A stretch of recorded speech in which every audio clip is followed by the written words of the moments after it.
market today is like the cybersecurity market is at an inflection point.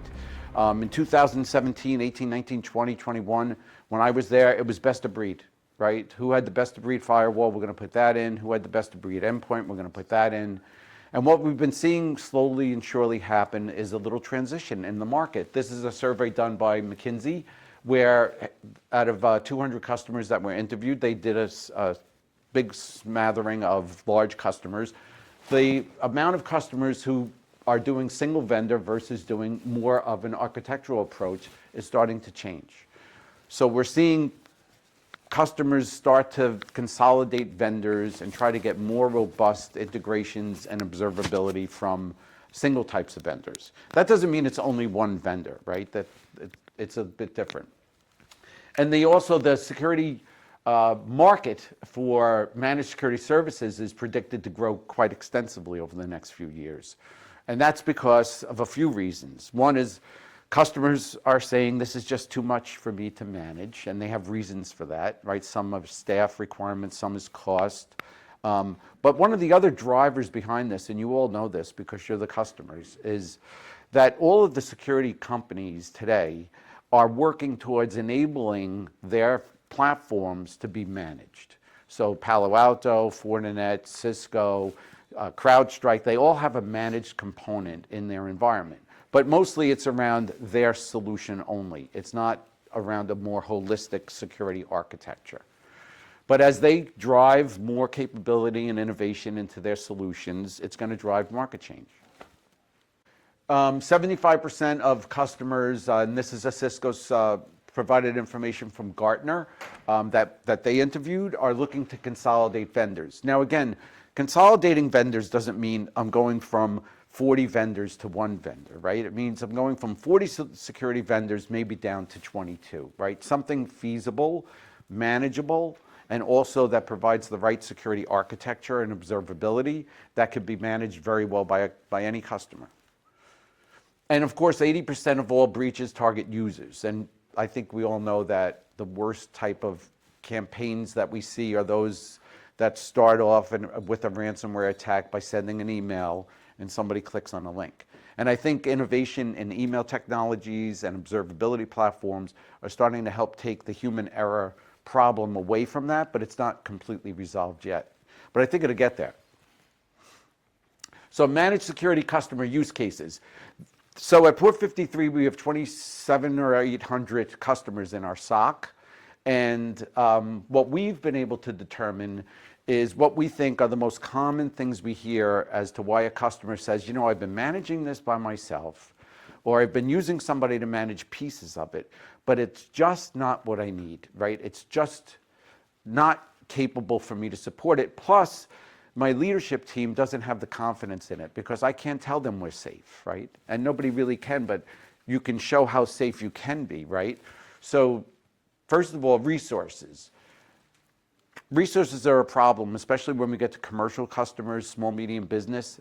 Most of them tell us they do really well 8 to 5, Monday to Friday, but after that, they hope they don't get a call. So that's one of the problems that we try to take away. 3, we try to be flexible and offer customers either 24/7 managed, or if they want, they can do 8 to 5, Monday to Friday, and we take it over in off hours. Too many security tools and dashboards. What I mean by that is, as vendors are in the environment, they all bring their own security tools and dashboards for you to review their platforms, observability-wise. Some of them can be integrated and consolidated, but it's still not to the point where you can have just one single pane of glass, which we're going to talk about today around Cisco XDR. And then because you have difficulty determining which alerts are truly severe or critical and which are just noise, it slows down mean time to response if there is an incident. And doing things in a more automated way helps resolve that problem too. And then of course the Security Operations Center needs, right? One of the things I like to talk about mostly is when something does happen, a lot of customers don't have a good remediation plan. And a remediation plan needs to be developed around each type of structure within the architecture, right? Was it a server that got attacked? Is it a mainframe? Is it the collaboration environment? Is it a laptop? What do we do? How do we fix it? And how do we get ourselves back in business?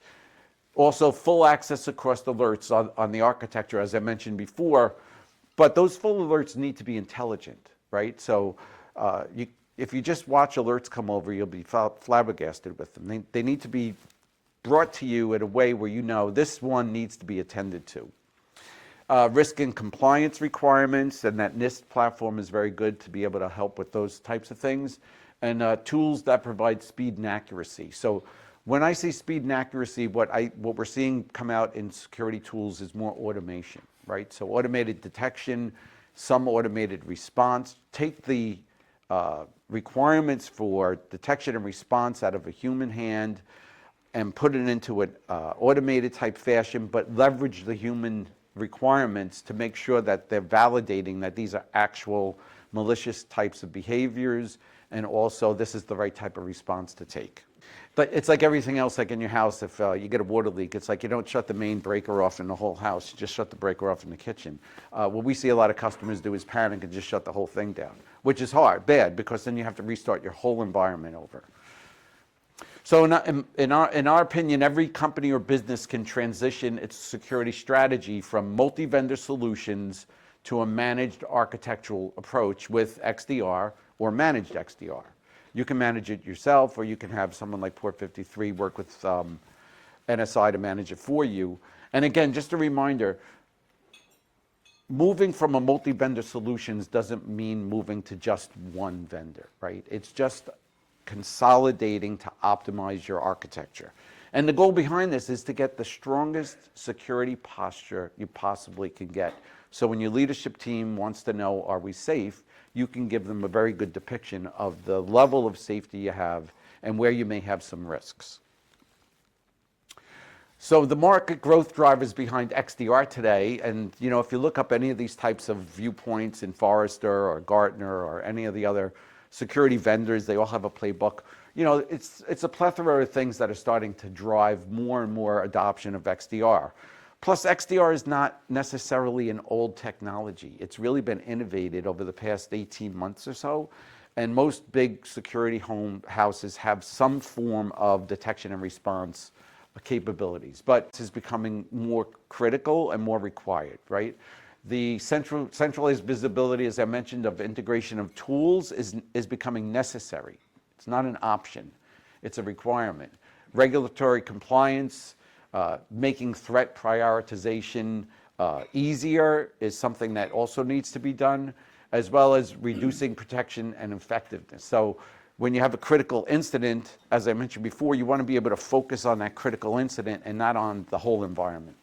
So one of the reasons for this, and some of you, if you have been to some of the Cisco events, show that ransomware campaigns have become multi-vector, right? That's why this architectural approach is starting to take hold a lot stronger in today's market. What I mean by that is somebody clicks a link on email and you get the alert. If you don't respond quick enough to it to isolate the laptop, that malicious behavior is now going to propagate through your environment, right? So you need to be able to have visibility to track it and investigate it as it starts to meander through your environment before it brings you down to your knees. And that's what XDR and some of these other technologies help do, is you can investigate the traffic and try and get it before it gets into your internet traffic and shut it off there. You have a little more damage, but at least you don't have a complete problem on your hands. And then, of course, move it all the way down the line. So being able to have full visibility to your network environment, to your security environment, to your endpoints is critical in order to be able to have these types of capabilities in your environment. And just to give a high-level overview around this multi-vendor approach, I was talking over here with Mike before, and one of the key things about Cisco's XDR platform is this little box on the left, if you haven't seen this yet. Cisco's developed their XDR platform. They released it about 2.5 years ago, and what they did is an open API capability through the XDR platform.